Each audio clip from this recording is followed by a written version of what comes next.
नमस्कार दोस्तों, मैं हूं जयवीर और आप देख रहे हैं शेफ का यूट्यूब चैनल।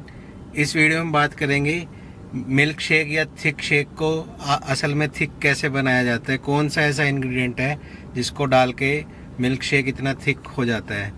तो हम साथ के साथ ये बताएंगे कि जो फूड एडिटिव मिल्क शेक को थिक करने के लिए यूज़ होता है वो कौन सा है, उसके साइड इफ़ेक्ट क्या हैं, उसके और यूजेस क्या हैं। तो पूरी जानकारी के लिए आप इस वीडियो को आखिर तक देखिएगा। दोस्तों, हमारे कस्टमर आमतौर पर ऐसे पूछते हैं कि जो अच्छे मिल्क शेक, जो पॉपुलर मिल्क शेक के जो ब्रांड, जो आउटलेट्स हैं, वो आखिर इतना थिक मिल्क शेक कैसे बनाते हैं। क्या वो उसमें मिल्क को गाढ़ा करते हैं उबाल के, या कोई और तरीका होता है। तो हम आपको वो सीक्रेट प्रोडक्ट बताने जा रहे हैं जो आमतौर पर मिल्क शेक में यूज़ होता है। उस इंग्रेडिएंट का नाम है जैंथन गम। जी हाँ, इसकी स्पेलिंग हम आपको ऊपर दिखा रहे हैं कि ये जैंथन गम। तो जो जैंथन गम है उसका ई नंबर होता है E415। जैंथन गम मिल्क शेक या थिक शेक बनाने के साथ साथ और तरह के प्रोडक्ट जैसे सॉस या फिर आइसक्रीम या बेकरी आइटम्स, तो उनमें भी यूज़ होता है। अब मिल्क शेक में यूज़ करने का एक ख़ास कारण ये है कि जैंथन गम को इफ़ेक्ट लाने के लिए शेक को गर्म करने की ज़रूरत नहीं है। वो ठंडे में ही अपना इफ़ेक्ट ले आता है, हमें बस उसको ब्लेंड करना होता है। तो अब हम आपको बताएंगे कि जैंथन गम मिल्क शेक में कितना डाल सकते हैं, थिक शेक में कितना जैंथन गम डाल सकते हैं कि वो खाने में सेफ रहे, मिल्क शेक भी अच्छा बने और कोई गलत स्वाद या स्वाद में कोई साइड इफ़ेक्ट ना आए। तो हम अब बात करते हैं क्वांटिटी की। तो अगर आपको लाइट थिकनेस करनी है तो आप एक लीटर मिल्क शेक में लगभग 1 ग्राम जैंथन गम डाल सकते हैं, जिससे कि लाइट थिकनेस होगी। वहीं अगर आप बहुत ज़्यादा थिकनेस चाहते हैं, अच्छे से थिकनेस चाहते हैं, तो आप एक लीटर मिल्क शेक में लगभग 4 से 5 ग्राम जैंथन गम डाल सकते हैं।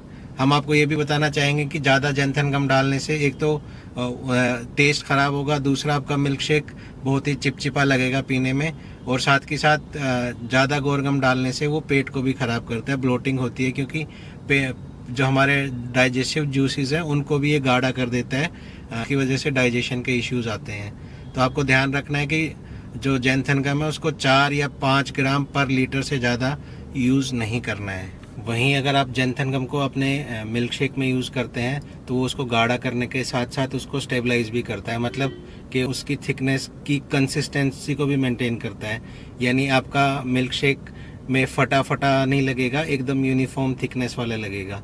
तो आपको जैंथन गम हमने अभी क्वांटिटी बताई, अब हम उसको यूज़ करने का तरीका बताते हैं। जैसा कि हम पहले ही बता चुके हैं, जैंथन गम कोल्ड मिल्क में ही या कोल्ड मिल्क शेक में ही इफ़ेक्ट ले आता है, मिल्क शेक को गर्म करने की कोई ज़रूरत नहीं है। तो आपको करना क्या है, जो आपने क्वांटिटी डिसाइड करी है जैंथन गम की, वो आपको अपने शेक में डालना है और उसको करीब 1 से 1.5 मिनट ब्लेंड करना है। अब यहाँ ध्यान दीजिएगा कि ब्लेंड करना बहुत ही ज़रूरी है।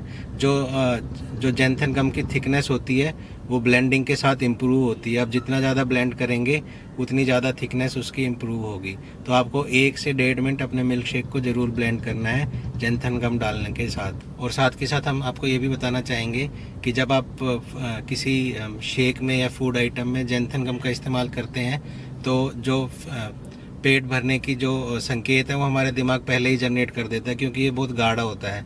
तो इससे हमें जो फुलनेस की फीलिंग है वो पहले आ जाती है, बहुत ही पहले आ जाती है। तो इससे एक और फ़ायदा होता है कि जब आप जैंथन गम वाला मिल्क शेक कंज्यूम करते हैं तो आपका पेट जल्दी भर जाता है, आप कम खाना खाते हैं। तो हम एक तरह से कह सकते हैं इनडायरेक्टली ये वेट लॉस में भी हेल्प कर सकता है। हालांकि अगर आप अपना कोई पार्लर चलाते हैं, शेक पार्लर चलाते हैं या रेस्टोरेंट चलाते हैं, तो आपके लिए एक नेगेटिव पॉइंट भी है कि आपका कस्टमर कम खाना खाएगा या आपको शेक का रिपीट ऑर्डर नहीं मिलेगा। तो दोस्तों, आप मिल्क शेक के साथ साथ, थिक शेक के साथ साथ प्रोटीन शेक बनाने में भी जैंथन गम का इस्तेमाल कर सकते हैं। इसके अलावा जैंथन गम का इस्तेमाल बेकरी में या फिर आइसक्रीम में भी इस्तेमाल होता है। ये दूसरे फूड स्टेबलाइज़र के साथ या दूसरे थिकनिंग एजेंट के साथ एक अलग इफ़ेक्ट देता है। तो दोस्तों, इस वीडियो में हमने बात करी कि आप मिल्क शेक को गाढ़ा कैसे कर सकते हैं। हम आपको साथ के साथ ये भी बताना चाहेंगे कि जैंथन गम को अगर हम अकेले इस्तेमाल करते हैं तो ये थोड़ा सा मिल्क शेक का स्वाद ख़राब कर सकता है। तो इसको कुछ और स्टेबलाइज़र के साथ मिलके अगर एक बढ़िया सा फॉर्मूला बनाया जाए तो एकदम बेहतरीन मिल्क शेक बनता है। तो दोस्तों हम हिंद शेफ में उसी तरह का एक प्रीमिक्स बनाते हैं मिल्क शेक और थिक शेक के लिए, जिसमें स्टेबलाइजर की एक बिल्कुल डिफाइंड रेशियो होता है और बिल्कुल उससे बहुत ही बढ़िया थिकनेस का, बहुत ही बढ़िया कंसिस्टेंसी का और बहुत ही बढ़िया टेस्ट का मिल्क शेक बनता है।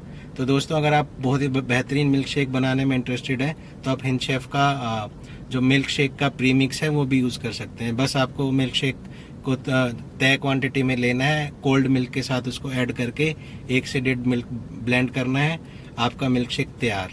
वहीं अगर आप खुद का भी मिल्क शेक बनाना चाह रहे हैं तो आप जैंथन गम के साथ जो दूसरे थिकनिंग एजेंट हैं, दूसरे फूड एडिटिव हैं, वो डाल के आप अपनी एक रेसिपी तैयार कर सकते हैं। तो दोस्तों आशा है इस वीडियो में दी गई जानकारी आपको अच्छी लगी होगी और आपके ज़रूर काम आएगी। हिंद शेफ के इस यूट्यूब चैनल पे हम फूड बिजनेस से रिलेटेड, रेस्टोरेंट बिजनेस से रिलेटेड या रेस्टोरेंट इक्विपमेंट से रिलेटेड आपको जानकारी समय समय पर देते रहते हैं। तो अगर आप फूड बिजनेस से जुड़े हुए हैं या शेफ़ हैं या भविष्य में कोई रेस्टोरेंट खोलने में इंटरेस्टेड हैं तो हमारे इस यूट्यूब चैनल को आप ज़रूर सब्सक्राइब करिएगा। इसमें दी गई जानकारी आपको ज़रूर काम आएगी। तो दोस्तों कैसी लगी आपको हमारी वीडियो, आप हमें ज़रूर कमेंट करके बताइएगा। साथ के साथ अगर आपको कोई सवाल है तो भी आप हमें कमेंट में पूछ सकते हैं, हमारे क्वेश्चन का आंसर करने का ज़रूर ट्राई करेंगे। हमारा ये वीडियो देखने के लिए धन्यवाद। Thank you.